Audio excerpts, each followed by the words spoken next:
O dia foi de novo relatório mensal de oferta e demanda do uso. O Departamento de Agricultura dos Estados Unidos trouxe o seu novo boletim nessa quarta-feira, dia 11 de março, e claro, trouxe algumas pequenas mudanças, nada que mude muito o cenário atual do mercado, e por isso na Bolsa de Chicago os futuros da soja negociados por lá terminaram o dia com leves baixas, operando bem próximos da estabilidade, que nos ajuda a entender esse movimento e, claro, como isso impacta em preços aqui para o Brasil e negócios também para o produtor brasileiro. É o Vitor Caso, consultor de mercado da Venda na Hora Certa. Vitor, seja bem-vindo. É um prazer receber você aqui no Notícias Agrícolas. Boa tarde, muito obrigado pelo convite aí. E é isso mesmo, o mercado hoje misto, né? E o relatório é um pouco mais do mesmo do que a gente já tinha visto lá em fevereiro, né? A gente não vê grandes mudanças, né, Vitor? Nada que mude ou altere neste momento o cenário de oferta e demanda, né? Não, tanto é que se você, quem analisou, quem está vendo aí os dados, né, quem conseguiu acompanhar o relatório, praticamente a gente teve uma leve mudança nos estoques finais lá na Argentina, né, mas muito pouco, e também uma leve mudança nos estoques globais de soja, aí na casa de 1 milhão de toneladas, o que é muito pouco significativo, né? Para milho também essa mudança foi bem baixa, né? Até ponto importante no mercado de milho, um corte nas exportações aqui do Brasil de 46 para 44 milhões de toneladas, o que ainda é um número bastante alto, dado o nosso cenário de mercado de milho, né? E também no cenário global aí uma redução aí de aproximadamente 1,2 milhões de toneladas, o que é muito pouco também. Então, o mercado fazendo os ajustes, eu acho que a grande diferença aqui foi as exportações de milho, que devem ter essa queda aqui, né, no Brasil, e também um pouquinho no aumento do consumo do milho brasileiro, lá de 86 para 88 milhões de toneladas, isso em função das indústrias de etanol, do crescimento do mercado interno, que tem também nos últimos anos crescido bastante.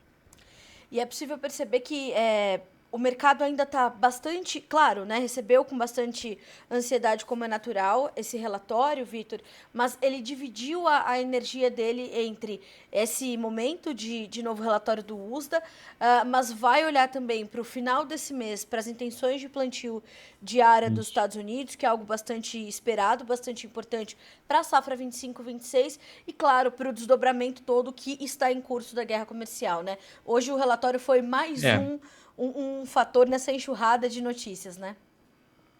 sim, tá difícil o produtor conseguir acompanhar tanta Verdade. informação. Eu acho que é uma coisa que é um trabalho fundamental aí do Notícias Agrícolas, mas a gente estava até desacostumado com o Biden, né? O mercado era muito monótono e agora nesse começo de ano a gente vê como o Trump traz volatilidade de mercado, né? Mas olhando para fundamento, como você falou, tem esse perspectiva de áreas final do mês e também tem o relatório de estoques trimestrais que são importantes aí. Esses dois relatórios vão ter bastante peso e trazer novos direcionais aí para Chicago, né? O mercado de Chicago fechou hoje a soja contrato maio a 10,11, né? O julho a 10,25, o agosto a 10,23, queda de 2 centavos aproximadamente. Mas essa queda eu acredito que está muito mais relacionada aí ao anúncio do meio da tarde, a gente pode dizer, do Trump de novo, subindo as tarifas lá de aço do Canadá em 50%, né? Apesar de estar distante a correlação entre aço e soja, mas isso traz um mau humor para o mercado. A gente viu bolsas americanas também invertendo na tarde e isso distribui também para a soja, né? Qual vai ser a retaliação do Canadá na sequência? Então, acho que o mercado ficou no vermelho no fim do dia aí, não em função do relatório, mas em sim em função dessa questão geopolítica e dessa guerra comercial que a gente está vivendo aí todos os dias, né? É verdade. E essa guerra, ela também ela é essencialmente alimentada, né, Vitor, por notícias. Essas notícias que quase nunca se confirmam no momento em que elas são dadas. Elas são sempre, elas vêm num rompante do Donald Trump, depois elas vão trazendo mais detalhes, vendo o que é confirmado, os prazos para a vigência É.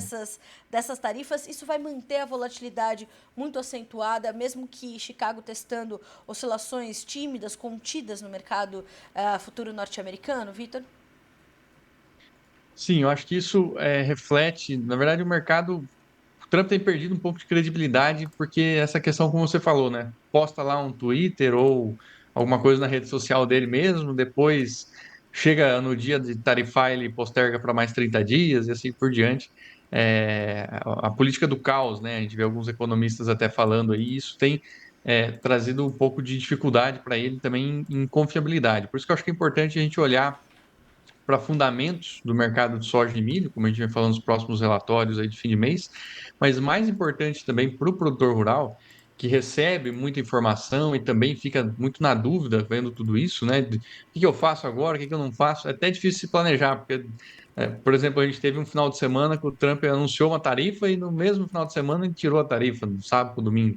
Então, o ponto mais importante, eu acho, que a gente traz aqui na nossa consultoria, no acompanhamento, é você olhar para dentro da fazenda também e entender algumas coisas nesse momento que são cruciais, como, por exemplo, fluxo de caixa, armazenagem, e entender exatamente o que você pode fazer com base dentro da sua realidade, da sua fazenda. O que o preço de hoje te diz, né, para dentro da sua realidade, qual o momento de você estar fazendo uma venda, de você estar fazendo uma compra, Sim. talvez para blindar um pouco desse caos aí de informações que a gente convive, principalmente depois da eleição do Trump aí.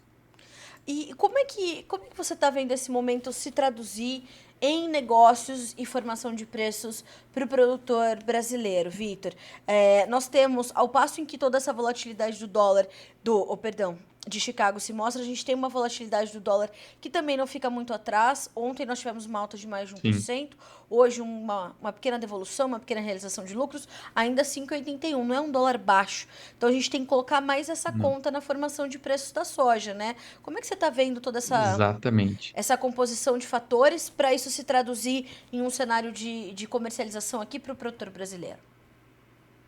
Os preços do mercado físico têm sofrido pressões de diferentes regiões, de diferentes maneiras, mas a gente vê que o mercado ele anda bem estável ou flat, vamos dizer, lateral aí há algum tempo. Por exemplo, né, a gente teve Chicago caindo em fevereiro aí, e agora começo de março, uns 45, 50 centavos, e também os prêmios corrigindo na casa de 55, 60 centavos. Então, o preço para o produtor tem variado muito pouco na ponta, mesmo com essa volatilidade de Chicago, mesmo com essa volatilidade de câmbio, os preços estão, por um lado, bom, que não estão derretendo na safra, como foi o ano passado, mas também tem dificuldade em subir nesse momento com essa volatilidade toda. Então, de novo, né, esse momento é um momento muito importante a gente analisar quantos por cento já tem comercializado, principalmente agora pensando nas despesas de 30 do 3 e 30 do 4, se precisa ou não fazer novas vendas com esse preço, né? E aí sim pensar em estratégias de mais longo prazo para o segundo semestre, unindo aí esse fortalecimento de bases, caso ele venha acontecer, ou então fazendo algum tipo de proteção Chicago nessa casa de US$ 10, que ela ainda hoje pode parecer baixo, mas se a gente lembrar da primeira fase da guerra comercial, Chicago também estava nos US$ 10 e depois que iniciou o conflito comercial entre Estados Unidos e China, ele foi lá para os seus US$ 8. Então, ainda, apesar de ser um nível baixo, é um nível interessante para fazer algum tipo de proteção e hedge, né? E você tem visto isso acontecer, Vitor? O produtor está entendendo essas oportunidades e está vindo a mercado, está capturando essas oportunidades nesse momento? Olha, o que a gente mais tem visto, principalmente agora, o produtor de olho em relação de troca, principalmente agora cloreto, acho que o fósforo está mais firme, tem praticamente um ano, mas as relações de troca com cloreto tiveram bons momentos, ainda está dentro de um patamar histórico e concretizando negócios nesse sentido. Eu acho que falta ainda a cultura de entender ou de usar as ferramentas financeiras para proteger esses níveis de Chicago e buscar esses pontos de equilíbrio, né? E é isso que a gente tenta também, dentro do programa de acompanhamento que a gente faz, assistir o produtor e recomendar momentos para fazer proteção, né? Não, acho que esse é o ponto mais crucial e que tem muito espaço ainda que é pouco explorado aqui no Brasil. Como é que a gente poderia explorar mais esse espaço, Vitor? Como é que o produtor poderia ampliar a visão dele sobre a percepção da comercialização? E entender, acho que o nome desse programa é ótimo, né? Venda na hora certa. Acho que todo produtor quer Certo. entender justamente isso. Porque se a gente for considerar a característica do Brasil, eu falo muito sobre isso aqui nos nossos boletins, quando eu apresento o Bom de Agronegócio, que o Brasil tem uma série de particularidades que só o Brasil possui, né? Então a gente tem, ao mesmo tempo que a gente tem Roraima plantando soja no calendário americano, né, no calendário norte-americano, Sim. a gente tem o Brasil plantando, ou colhendo soja no Rio Grande do Sul, por exemplo. Então a gente vai ter uma série Uhum. de momentos diferentes de comercialização para diferentes regiões do país. Como é que nós temos que entender como que o produtor poderia criar uma comercialização mais consciente e entender quais são essas horas certas de vender, Vitor? Esse é o ponto, né? O pessoal fica esperando, às vezes, um mago aí que vai falar, não, o mercado É, está na hora certa para todo mundo, mas igual você falou, é um país de norte a sul, com diferentes realidades. Então, o momento certo ele parte mais daquilo que tem dentro da porteira alinhado com oportunidades e tendências de mercado. Então, se você pegar, por exemplo, no Mato Grosso hoje, a gente já está com 90, quase 100% da soja colhida, boa parte da soja já colhida e acomodada de alguma maneira, né? O produtor já está no armazém próprio ou então em terceiros, né? E com isso, essa realidade para esse produtor é de pensar no que ele vai fazer com a soja restante. A gente está aí com cerca de 55, 60% comercializado nesse momento, então existe um bom percentual a ser comercializado ainda. Simplesmente esperar que a soja suba e não fazer nada é um risco, é uma aposta, né? Você espera, simplesmente você tem 50% de chance de acertar ou de ganhar. Mas entendendo os fatores de formação do preço do grão, como por exemplo Chicago, que pesa aí seus 60, 70% do preço, prêmios, custos, dólar, né? Isso permite ao produtor fazer essas proteções e a gente brinca, né, que é calçar a botina do tamanho do pé, né? Então, se você tem 30, 40% da soja para vender nesse momento, é esse o teu risco que você tem. Diferente, como você falou, o produtor lá em Roraima que ainda nem está, nesse momento, não está tendo essa situação. Então, lá a recomendação para ele é outra ainda, é um momento um pouco diferente de comercialização. como é que você viu a nossa comercialização 24-25 evoluir, Vitor? Principalmente diante de alguns desafios que nós temos, que são velhos conhecidos do produtor e se repetem safra a safra, como a questão logística, por exemplo. A gente tem um Rally dos Prêmios que seria até atípico para esse momento, porque temos aí Sim. um momento de plena safra, entrada de plena safra, é pico de colheita. E a gente tem prêmios fortalecidos. Parte disso está muito atrelado a uma logística insuficiente para a gente escoar tudo que produz, né, Vitor? E a gente tem que lembrar o que aconteceu esse ano desde o começo da safra. Então, a gente atrasou para iniciar o plantio. Quando o plantio começou, ele foi feito de uma maneira muito rápida, graças à capacidade de máquina do produtor, né? E isso concentrou o plantio, consequentemente também concentrou uma colheita atrasada. Então, se for pegar agora também, até o último levantamento da Conab, a colheita já está acima do que foi o ano passado, mas numa janela muito curta. E aí esbarra no problema de armazenagem que você trouxe, mas também de falta de caminhão, né? Porque é tudo, ou grande parte, movida via rodoviária. E esse atraso de colheita também trouxe, ou esse atraso de plantio, que consequentemente trouxe um atraso no início da colheita, né?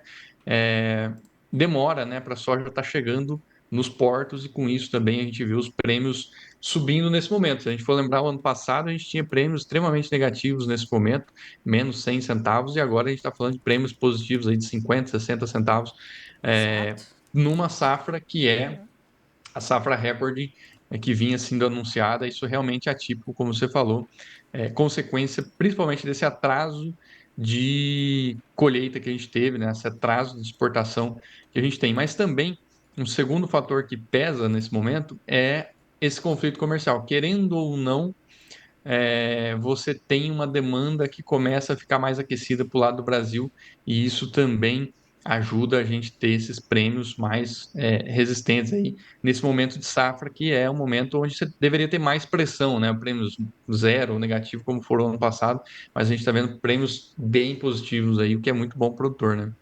E a gente tem espaço para que eles continuem dessa forma, se comportando ainda assim por um tempo, Vitor, esses prêmios fortalecidos? Tem, e eu acredito que, assim, à medida que, se você for olhar a evolução dos prêmios mês a mês, né, a gente está vendo que os prêmios estão em carrego, vamos dizer assim, ou seja, cada mês eles estão Uhum. valendo um pouquinho mais, justamente porque a gente vai para um momento de sazonalidade de entre safra. Então, aquele produtor que já comercializou agora, ele não tem necessidade de vender nos próximos meses, ele acaba retraindo vendas. A soja já está acomodada também, armazenada, pelo menos falando aqui de Mato Grosso, que boa parte já está colhido, e com isso a necessidade de venda do produtor diminui, a oferta de soja diminui também, e os prêmios eles estão fortalecidos nos meses seguintes. Então a gente tem os prêmios futuros valendo mais do que o prêmio spot aí, o que fortalece também. Enquanto Chicago, né, se a gente olhar, o Chicago ele está num leve carrego, né? Se você for pegar aqui do maio a 10,11 até o agosto a 10,23, é bem leve o acréscimo, né? 10 centavos, 12 centavos aí, mas isso mostra também que o mercado está valendo mais lá na frente, né? Você tem Chicago uns 10 centavos acima, você tem prêmio uns 15, 20 centavos acima, e você também tem o dólar futuro valendo um pouco mais lá para frente. Então, isso tudo fortalece um sentimento aí de recompensa, vamos dizer assim, por carregar o grão nesse momento, né? Quem optar, Vitor, ou tiver necessidade, porque a gente tem esses dois prazos são bastante importantes para o produtor brasileiro, 30 do 13 e 30 do 4. São prazos onde algumas contas importantes vencem para quase todos os produtores. Vence. Tem um analista que conversa com a gente, ele fala, me diga o produtor que não tem um boleto para o 30 do 4. Impossível de se achar, né, Vitor? Todo mundo. É, Todo mundo tem esse boleto. Independente do que seja. Agora, Vitor, me diga o seguinte: o produtor que está com a sua capitalização já um pouco melhor, o seu caixa já um pouco mais garantido para essas despesas e quer segurar um pouco do que precisa comercializar para um pouco mais adiante, talvez pelo segundo semestre, ele pode encarar e encontrar ali oportunidades melhores de comercialização ou talvez essa não seja uma opção ou uma posição acertada nesse momento. eu acho que aquela coisa, né? Sempre, igual você falou, tem as contas para pagar, a gente trabalha sempre com a metodologia também, e então é mais difícil a gente. Claro que o mercado ele possibilita um aumento de rentabilidade, mas você tem as vendas programadas para cobrir um fluxo de caixa, tem o grão armazenado ou destinado aí à armazenagem, e você consegue ter um fluxo de caixa de 3 a 6 meses. A gente sabe que hoje, conversando com vários produtores, esse é um grande desafio, né? Você ter essa liberdade, esse fôlego de caixa, vamos dizer assim. Sem dúvida, esse ano a gente vê tantos prêmios quanto Chicago indicando aí uma melhora lá para o segundo semestre, então trazendo um pouco mais de rentabilidade. O que pode mudar esse cenário? Sempre essa questão geopolítica aí do Trump, se vai, se não vai, se fecha acordo, se não fecha acordo. Mas base o cenário de hoje, né? Em cenários é igual você assistir um avião decolando no aeroporto, né? Ele está na pista, você olha para o lado, olha para o outro, ele já voou. Então, com o cenário que a gente tem hoje, sim, carregar a soja traz uma rentabilidade em prêmios e Chicago e dólar melhores aí do que a venda no grão spot, que é o, querendo ou não, apesar dos preços estarem firmes hoje, mas é o momento onde você tem mais pressão de oferta, né? A Então, gente naturalmente, a gente deve ter preços melhores no futuro. Vitor, a gente está falando de preços acima de R$ 130 base Porto, assim, 134, 135, a depender do dia. Se a gente for olhar para esse mercado spot, né, a março, abril, e aí vai depender, claro, né, dos prazos de pagamento, de entrega, enfim, tudo tem uma característica muito particular. São preços que dão uma margem para o produtor brasileiro nesse momento, talvez um pouco melhor até do que inicialmente esperado, quando a gente olhava e via se confirmar uma safra recorde muito robusta para a produção brasileira? O receio geral, eu acho que a gente tinha é ver soja abaixo de R$ 100, né? Isso seria extremamente crítico, de uma maneira geral. Esse preço de soja hoje, ele entrega uma margem para aqueles produtores que tiveram, ou vamos colocar assim, fizeram o dever de casa de lá atrás estabelecer relações de troca e fazer travamento de custo. Aqueles produtores que compraram o insumo e deixaram em aberto para travar agora, aí praticamente estão no 0 a 0 ou no vermelho. Mas aquele que já travou um contrato de compra com um de venda, e fazer uma nova venda, ele acaba assim tendo alguma rentabilidade. Agora, aqueles que não acabaram, por um motivo ou outro, não fazendo essa venda, aí sim a situação fica um pouco complicada, sabe? Vitor, e justamente pensando nisso, é que eu quero convidar as pessoas a acessarem o link que a gente vai disponibilizar agora, justamente para ter um diagnóstico da sua comercialização, né? É uma sessão individual para fazer um diagnóstico. Eu queria que você explicasse um pouco mais para a nossa audiência como é que funciona essa sessão e o que você Claro. consegue extrair dessa análise, né? De momentos de Sim. comércio para cada produtor.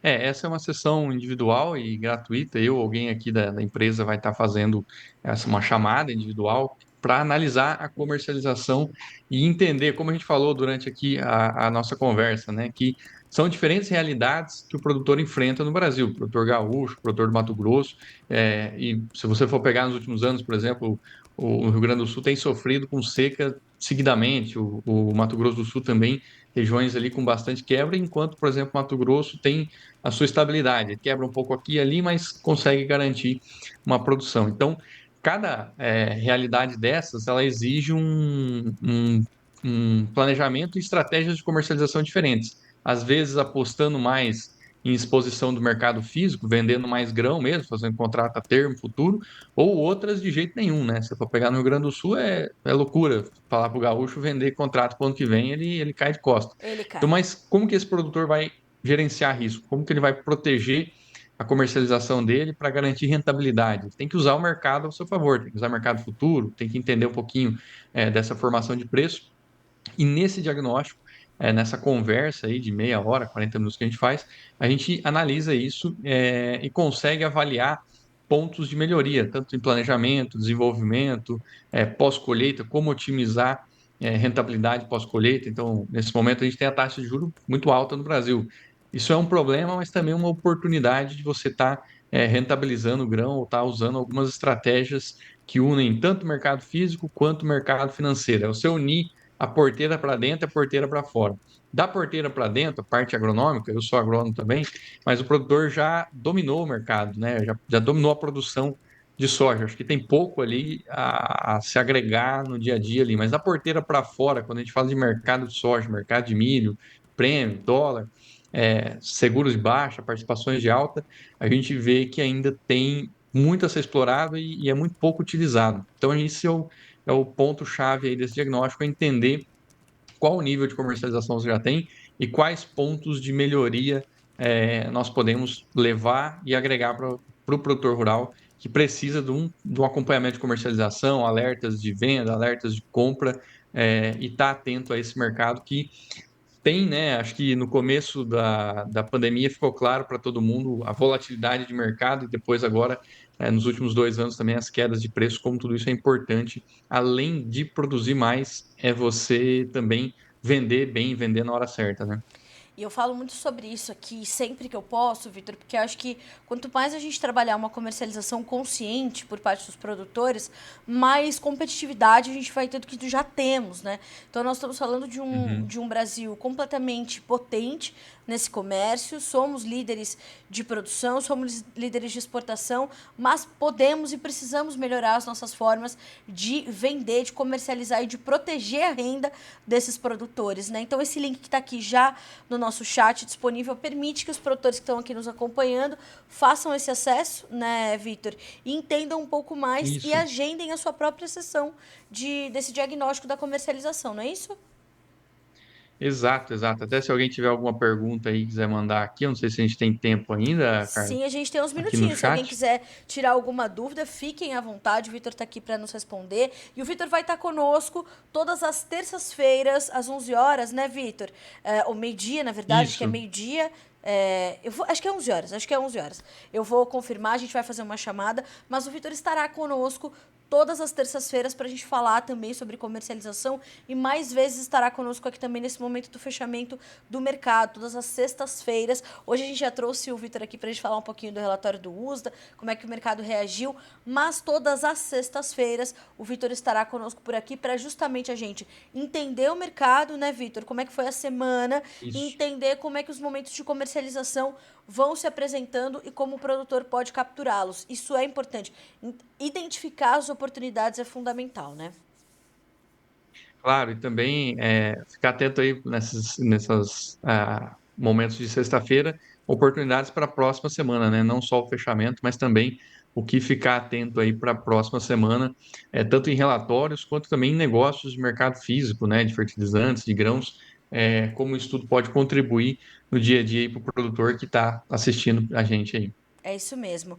Vitor, eu quero muito te agradecer pela companhia. Hoje é a primeira vez que você está conosco aqui no Notícias Agrícolas. Muito bom receber você aqui, principalmente com essas orientações valiosas para a nossa audiência. Nós estaremos juntos, então, nos próximos dias para continuar analisando esse mercado e principalmente a comercialização dos sojicultores brasileiros. Obrigada, meu amigo. Seja bem-vindo.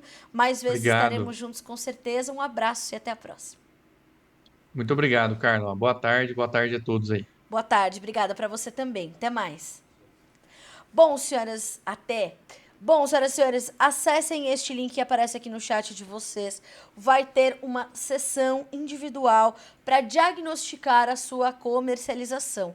Ó, para produtores rurais que querem aumentar a sua lucratividade na comercialização, e não é só soja não, viu? Soja e milho. Geralmente o produtor de soja é o produtor de milho e vice-versa. Então, isso é gratuito, tá? Importante dizer. O Vitor separou ali alguns horários na agenda dele. Vocês vão entrar nesse link, fazer um cadastrinho rápido, coisa de nome e e-mail, nada muito além disso. E vai direto para um calendário, onde você vai já marcar ali qual é o seu, diante dos horários disponíveis, qual é o melhor horário para você. Vai reservar esse horário com o Vitor vai te atender de forma individual para fazer este diagnóstico da sua comercialização. Então, é um diagnóstico individual e gratuito, tá? Então, é importante que você saiba que é gratuito. Olhar para a sua rentabilidade e ter comercialização consciente, senhoras e senhores, isso é o que te diferencia dos demais. Bom, senhoras e senhores, vamos ver como ficaram as cotações no fechamento dessa quarta-feira, ou dessa terça-feira, melhor dizendo, na Bolsa de Chicago. Números na tela para você acompanhar. A soja fecha com o março a 9 dólares e 97 centes por bushel, 2 pontos de queda. O maio, 10 dólares e 11, 2 pontos mais 75 de perda. Mesma baixa para o julho, que fecha a 10 dólares e 25. E o agosto fecha a 10 dólares e 23, caindo 2 pontos mais 25. Relatório morno do USDA, fechamento morno também. Preços do milho agora. Milho fecha também de lado, mesma coisa, relatório muito alinhado com as expectativas do mercado. As baixas, no caso do milho, variando de 1,5 ponto a 2,25 pontos, sem mudar o cenário. Março, 4 dólares e 56, maio, 4,70, julho, 4 dólares e 77 centes por bushel e o setembro, 4 dólares e 49. E para fechar, as cotações do trigo. O trigo também fecha no vermelho, baixas um pouquinho mais intensas, mas nada muito forte. Maio, 5 dólares e 56 centes por bushel, 5 pontos e 75 de queda. O julho, 5,71 com 5 pontos e meio de baixa. E o setembro, 5,88 caindo 5 pontos somente nesta terça-feira. A gente conclui por aqui este boletim. Lembrando a você que na sequência tem os fechamentos completos de mercado com o Alexander Horta. Então tem soja, milho, boi, açúcar, café, relatório do USDA. O Alex vai fazer um belo de um compilado para você terminar o seu dia bem informado para começar o próximo ainda melhor e tomar boas decisões. Então acompanha o fechamento de mercado com o Alexander Horta na sequência aqui na programação da TV Notícias Agrícolas. Eu volto a te encontrar amanhã cedinho no Bom Dia Agronegócio. Até mais.